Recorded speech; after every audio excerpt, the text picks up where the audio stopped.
आज की कहानी मध्य प्रदेश की है। मध्य प्रदेश में एक जगह लगती है सतना, वहां की है। और इसी सतना में एक मल्लाहों का टोला, जिसे धवारी मल्लाहन के नाम से जाना जाता है, इसी टोले में रहने वाले एक बेहद गरीब परिवार की है। और सच में जो कहा जाता है कि गरीबी एक श्राप है, किसी को गरीबी अगर है, उसके पास पैसे नहीं है, तो शायद ये श्राप उसको पूरी जिंदगी खाता है और मरने के बाद भी खाता है। और आज की कहानी इस बात का एक जीता जागता नमूना है। कहानी इसी मोहल्ले में रहने वाले एक परिवार के मुखिया राम नरेश केवट, उनकी पत्नी रुक्मिना केवट और उनके 4 बच्चों की है। 4 बच्चों में एक बिटिया जिसका नाम भानु केवट था, वो बड़ी होनहार है। अब भानु बड़ी होनहार, पढ़ने लिखने में अच्छी। पूरे परिवार को लगता है कि ये पढ़ लिख के आगे जाएगी, परिवार की गरीबी दूर करेगी। जो जिंदगी शायद हम लोग देखे नहीं थे, ये जाएगी, उस जिंदगी को देखेगी। लेकिन अब पढ़ाना था तो पढ़ाने के लिए पैसे चाहिए थे। राम नरेश केवट फर्नीचर की दुकान पे जाते हैं काम करने के लिए।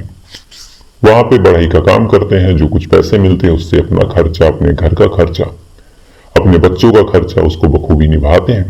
लेकिन जैसे जैसे बच्चे बड़े होते हैं और इसी बीच एक बेटी की शादी लग जाती है, और दूसरे जो भानु थी वो पढ़ने लिखने की बेहद शौकीन। मान लो जैसे तैसे करके हाई स्कूल का एग्जाम दिलवाया, इंटर का एग्जाम दिलवाया।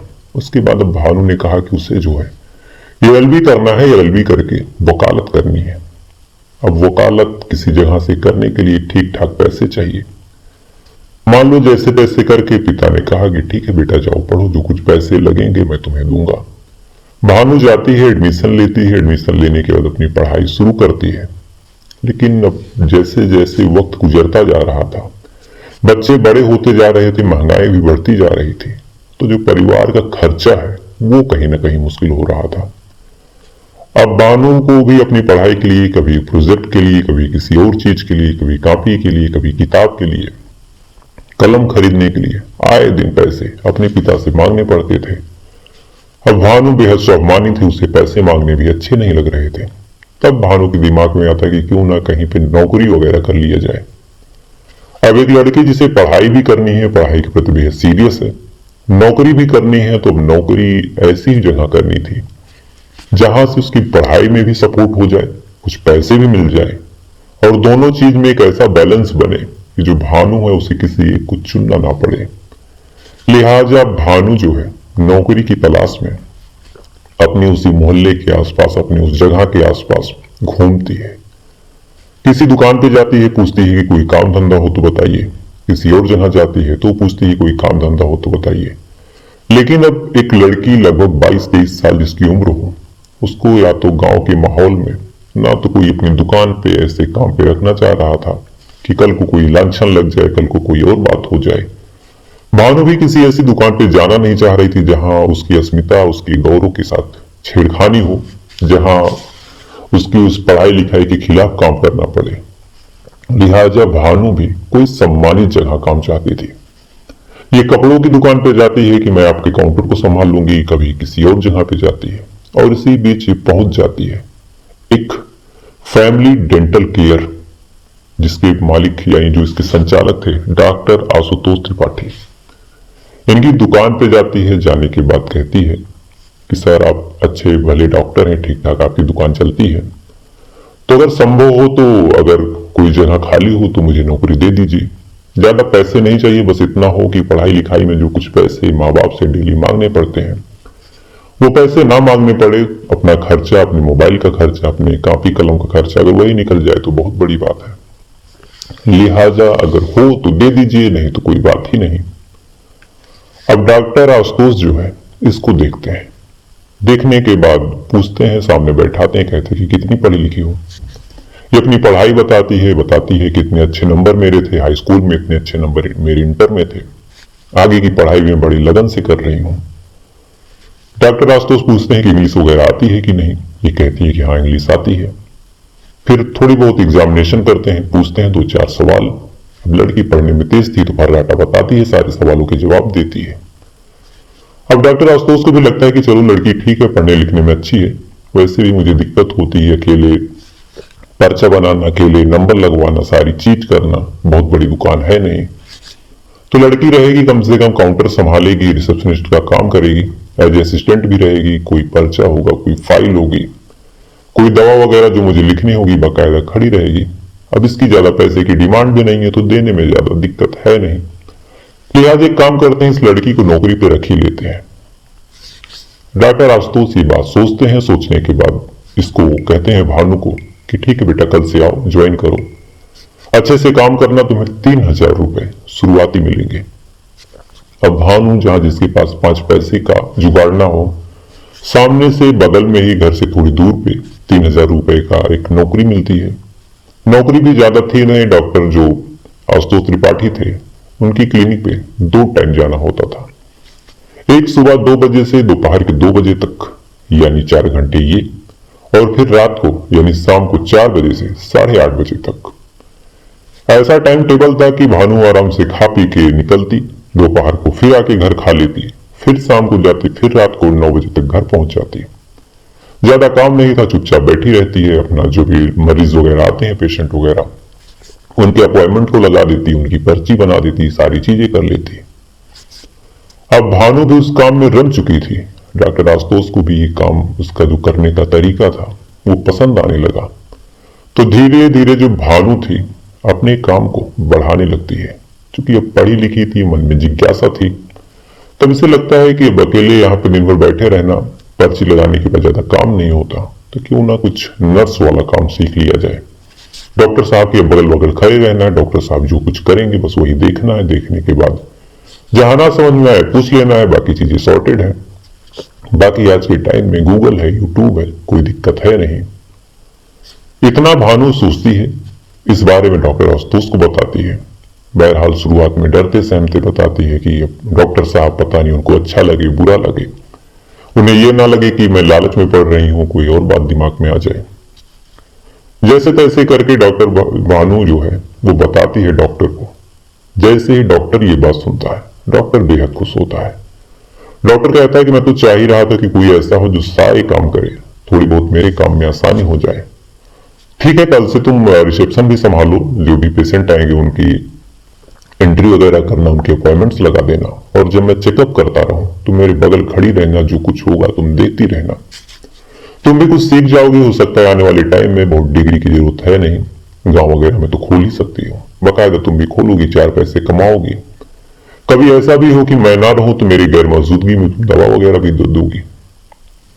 अब डॉक्टर भी खुश थे, भानु भी खुश थी, दोनों लोग अपने उस काम को बखूबी करते हैं। घर वाले भी खुश थे, क्योंकि पैसा भी अब थोड़ा सा ज्यादा मिलने लगा था। भानु भी धीरे धीरे, घर वालों को उम्मीद थी कि अब ये डॉक्टर बन जाएगी, परिवार का नाम रोशन करेगी। सारी चीजें बिल्कुल ठीक ठाक चलती हैं। 18 दिसंबर साल 2021 को रात के 9 बज जाते हैं और भानु लौट के नहीं आती। अब घर वाले, उन्हें लगता है कि हो सकता है पेशेंट ज्यादा हो, चूंकि भानु भी अब नर्सिंग का काम कर रही है, तो टेक केयर करना, सारी चीजें करना। घर वाले बहरहाल रात भर शांत रहते हैं, लेकिन जब सुबह होती है भानु का कुछ पता नहीं चलता। तब घर वालों को लगता है कि क्यों न जाएं डॉक्टर साहब की क्लिनिक पे, वहां पे पूछताछ करें। डॉक्टर की क्लिनिक पे भानु को खोजने के लिए परिवार वाले जाते हैं। डॉक्टर भानु, माफ कीजिएगा, जो डॉक्टर आशुतोष हैं, उनसे पूछते हैं कि क्या कुछ हुआ, कहाँ गई बिटिया। आशुतोष बताते हैं कि एक जगह है जहां पे मैंने आपकी बेटी की जॉब लगवा दी है, क्योंकि आपकी बेटी ने नर्सिंग वगैरह अच्छे से सीख ली थी। अब मेरी छोटी सी क्लिनिक है, मैं उस हिसाब से पैसे दे नहीं सकता था, तो वहां लगवा दिया। वहां उसको 10,000 रुपए से ज्यादा पैसे मिलेंगे और अच्छी भरी लग्जरी लाइफ वो वहां पे जिएगी, और वहां पे सीख लिया तो लाखों रुपए अब ये छापेगी। अब परिवार वाले जब ये बात सुनते हैं तो उनकी खुशी का ठिकाना नहीं, लेकिन फिर भी कहते हैं कि बिटिया कहाँ गई है, आपने कहाँ लगवाया है, कम से कम यही बता दीजिए। इस पे डॉक्टर आशुतोष कहते हैं कि देखो, बताने में तो मुझे कोई आपत्ति है नहीं, लेकिन आपकी बिटिया ने कहा था कि ये भी बताइएगा मत। मैं 1-2 महीने कमा लूं, कमाने के बाद मैं दे दूंगी कुछ पैसे कमा के अपने परिवार वालों को, तब जाके उनको अपनी नई क्लिनिक दिखाऊंगी। परिवार वालों को लगा कि चलो ये भी ठीक है, बिटिया सरप्राइज देना चाह रही है। परिवार वाले जो भी गए थे, पिता गया था, बहन गई थी, दोनों लोग वापस आते हैं। आने के बाद माँ को ये बात बताते हैं, लेकिन माँ का दिल था कि मानने को तैयार नहीं। माँ कहती है कि चलो ठीक है, एड्रेस नहीं बता सकती, सारी चीजें नहीं कर सकती, कम से कम फोन तो करो। अब परिवार वाले भानु के मोबाइल पे फोन करते हैं। फोन करते हैं कि पूरी की पूरी घंटी जाती, फोन नहीं उठता। दोबारा करते हैं, तिबारा करते हैं, फोन नहीं उठता। पिता जो राम नरेश था वो गुस्सा हो जाता है, कहता है कि बिटिया हो सकता है ऑफिस में हो, काम कर रही हो, मरीज देख रही हो और तुम लोग हो कि फोन पे फोन किए जा रहे हो, गंवार के गंवार रह गए और जो भी सारी चीजें हो सकती हैं। पिता ने बखूबी बोली। वक्त गुजरा, फिर से शाम हुई। परिवार वाले इंतजार कर रहे थे भानु लौट के आएगी। भानु तो नहीं आई, लेकिन जो डॉक्टर आशुतोष थे वो घर पे आते हैं। घर पे आते हैं, आने के बाद कहते हैं कि आपकी बेटी ने मुझे भेजा है, बोला है कि मेरा मोबाइल जो है वो खराब हो गया है। घर वाले फोन कर रहे हैं, फोन लग नहीं रहा और मुझे बात करनी है, तो अगर हो सके तो घर पे जो दूसरा मोबाइल पड़ा है वो आप दे दीजिए। अब पिता जब ये बात सुनता है तो पहले तो डॉक्टर साहब को बैठाता है, चाय पानी पूछता है। डॉक्टर साहब जो थे मना करते हैं, कहते हैं कि चाय पानी नहीं पीना है। इसके बाद मोबाइल लेते हैं, मोबाइल लेके जाते हैं। फिर से रात होती है और जैसे ही रात होती है, जो भानु की छोटी बहन थी उसके मोबाइल पे एक मैसेज आता है। मैसेज भानु का था। भानु कहती है कि मैं ठीक हूं, बस तुम लोगों के लिए एक सरप्राइज है, जो कि हम लोगों के कुल में, पूरे खानदान में कोई इतना आगे गया नहीं। तो मैं कुछ बन जाऊंगी, बनने के बाद लौटूंगी, परिवार की गरीबी बस दूर होने वाली है। अब बहन जैसे ये मैसेज पढ़ती है, फौरन जाती है पिता राम नरेश को बताती है कि दीदी का मैसेज आया है, दीदी ऐसे ऐसे बोल रही है। अब राम नरेश जैसे ये बात सुनता है तो उसका सीना गर्व से चौड़ा हो जाता है कि बेटी आज इतनी बड़ी हो गई, इतनी समझदार हो गई। माँ को बताता है तो माँ का फिर वही हाल कि ठीक है, लेकिन कम से कम एक बार बात तो, 2 दिन हो गए, जवान बेटी है, कहाँ है, किसके साथ है, कुछ पता नहीं है। पिता फिर डांट के चुप करा देता है, कहता है कि तुम फिर वही पिछड़ो जैसी बात करती हो, पढ़ी लिखी हो नहीं, गंवारों वाली बात गई नहीं, आदत गई नहीं। तमाम तरह की बात फिर से बोलता है, बोलने के बाद फिर चुप करा देता है। सामने से मैसेज आए दिन आता रहता है, मैसेज पे बात होती रहती है। लगभग महीने बीत जाते हैं। 2021 बीत गया, 2022 आ गया, पूरा का पूरा जनवरी भी बीत जाता है। लेकिन जो माँ है, अब जब उसे लगता है कि लगभग 40-42 दिन बीत गए, बेटी है कि सिर्फ मैसेज कर रही है और इतना कौन सा बड़ा काम, इतनी कौन सी बड़ी डॉक्टर हो गई है कि एक बार फोन नहीं कर सकती, न वीडियो कॉल कर सकती है, न घर पे आ सकती है, तो कहीं ऐसा तो नहीं है कि बेटी के साथ कुछ हो गया हो। अब इस बारे में जो उसकी माँ रुक्मिना थी, पूरे परिवार को साफ शब्दों में बोलती है कि कहीं ऐसा तो नहीं कि जो डॉक्टर है वो झूठ बोल रहा है, कहीं ऐसा तो नहीं कि बेटी के साथ कुछ हादसा हो गया हो, जवान लड़की है, कम से कम आप लोग इतना ध्यान दीजिए। अब जब माँ इस तरीके से बोलती है, तब जाके परिवार वालों की आंखें खुलती है और परिवार वाले जो थे भागते हैं सिटी कोतवाली। कोतवाली पहुंचते हैं, FIR करते हैं, कहते हैं कि हमारी जो बेटी है वो गायब हो गई है। लगभग 42 दिन हो गए, लौट के नहीं आई, बस मैसेज पे बात हो रही है। अब परिवार वाले जब ये बात थाने में बोलते हैं, पुलिस के पास कंप्लेन जाती है। जाने के बाद बकायदा पुलिस वाले कागज पे नोट करते हैं, फोटो वगैरह लेते हैं, फिर कहते हैं कि आप जाइए, हम खोज देंगे। और सेम तरीके से वही क्वेश्चन की कोई दोस्त तो नहीं था, कोई फ्रेंड नहीं था, या फिर कोई बॉयफ्रेंड का चक्कर, कोई प्यार वगैरह का मैटर। अब ये चीजें जब परिवार वाले सुनते हैं तो उनकी तो एक तरह से पैर उतरी, जमीन खिसकी कि बिटिया हमारी ऐसी थी ही नहीं। अब ये बात जब बोलते हैं तो पुलिस वाले कहते हैं कि भैया देखिए, सारे माँ बाप को यही लगता है कि हमारी बिटिया ऐसी नहीं थी। पुलिस वाले इग्नोर करते रहते हैं, परिवार वाले वापस आ जाते हैं, फिर से डॉक्टर के पास जाते हैं तो डॉक्टर वही गिनी चुनी 4 बात की, आपकी बेटी ने मना किया है तो मैं नहीं बता सकता, आप अगर कह रहे हैं तो आपके मैसेज को मैं पहुंचा दूंगा, उसका मन होगा तो फोन करेगी, नहीं करेगी। परिवार वाले कभी डॉक्टर के पास जा रहे हैं, कभी थाने जा रहे हैं, कोतवाली जा रहे हैं, और इसी घटनाक्रम में टोटल 50 दिन बीत गए। 42 दिन बाद FIR हुई, कंप्लेन हुई, 8 दिन और बीत गए, तब जाके जो माँ थी उसे लगता है कि ये मामला जो है ऐसे नहीं खुलेगा। हम गरीब लोग हैं और गरीब का न कोई होता है, न पुलिस होती है, न सरकार होती है। बहरहाल सरकार ने वादा किया तो चलो एक बार सरकार का ही दरवाजा खटखटाते हैं। यही सोच के रुक्मिना अपने पति की चोरी अपनी छोटी बेटी से कहती है कि जो CM हेल्पलाइन नंबर है उस पर फोन लगाओ। छोटी बेटी फोन मिलाती है, माँ फोन लेती है, रोती हुई पूरा वाक्य बताती है। अब थाने में और कंप्लेन हुई है और अभी तक सुनवाई नहीं हुई। अब CM ऑफिस में ऐसा फोन गया, तब जाके CM ऑफिस में एक तरह से खलबली मची कि उसके राज्य में ऐसा क्या हो रहा है। सीएम ऑफिस से डायरेक्ट उस थाने को तलब किया जाता है, जो कोतवाल थे उनको सारी बात बताई जाती है और कहा जाता है कि फौरन इस मामले को सुलझाइए, नहीं तो अगर ये मामला हाई प्रोफाइल हुआ तो तुम सबकी नौकरी जो है वो खतरे में आ जाएगी। अब ये बात जैसे ही ऊपर फोन आता है तब उन्होंने इस मामले को अपने हाथ में लिया। उसके बाद पूरे घटनाक्रम के बारे में जानकारी ली। जानकारी लेने के बाद फिर बाकायदा जाती हैं उन डॉक्टर साहब के पास, उनसे पूछती हैं। डॉक्टर साहब वही रटी रटाई कहानी फिर से सुनाते हैं, लेकिन अब पुलिस वालों के सामने और परिवार वालों के सामने बताने में कहीं न कहीं कॉन्फिडेंस का अंतर आ जाता है। पुलिस की नजर पारखी होती है और पुलिस वाले फौरन भाग जाते हैं कि ये जो आदमी है ये झूठ बोल रहा है। बाकायदा जो आशुतोष त्रिपाठी है इसको बैठाया जाता है। आशुतोष बैठा है, बगल में 5 और मुजरिम हैं। मुजरिमों के पास इसको बैठा के इसको कुछ नहीं कहा जाता, बस उन मुजरिमों से जो और कोई चोर था, कोई चेन स्नैचिंग में पकड़ा गया था, कोई छेड़खानी के आरोप में आया था, कोई इंजन मोटर खोलने के इल्जाम में पकड़ा गया था, उन सब से पुलिस जो है अपने पुलिसी अंदाज में पूछताछ कर रही है। किसी के ऊपर पट्टे पड़ रहे हैं, किसी के ऊपर बेल्ट पड़ रही है, और जो आशुतोष है इनको बताया जा रहा है कि बस आप 10 मिनट रुकिए, आपका भी नंबर आ रहा है। अब डॉक्टर जब सामने ऐसा मंजर देखता है तो एक तरह से उसकी रूह कांप गई और 2-4 फटके जब सामने वालों को पड़े तो डॉक्टर आशुतोष की आंखों में आंसू आ गए। अब आंख में आंसू लिए ये चुपचाप बैठा है कि साहब मारिए मत, मैं सारी बात बता रहा हूं। अब डॉक्टर साहब सामने बैठे हैं और ये अपनी पूरी कहानी बताता है। दरअसल इस कहानी के हिसाब से जो भानु थी जब आई थी वहां पे उसके क्लिनिक पे, तो भानु देखने में बेहद खूबसूरत। आशुतोष भी सिंगल था, कुंवारा था।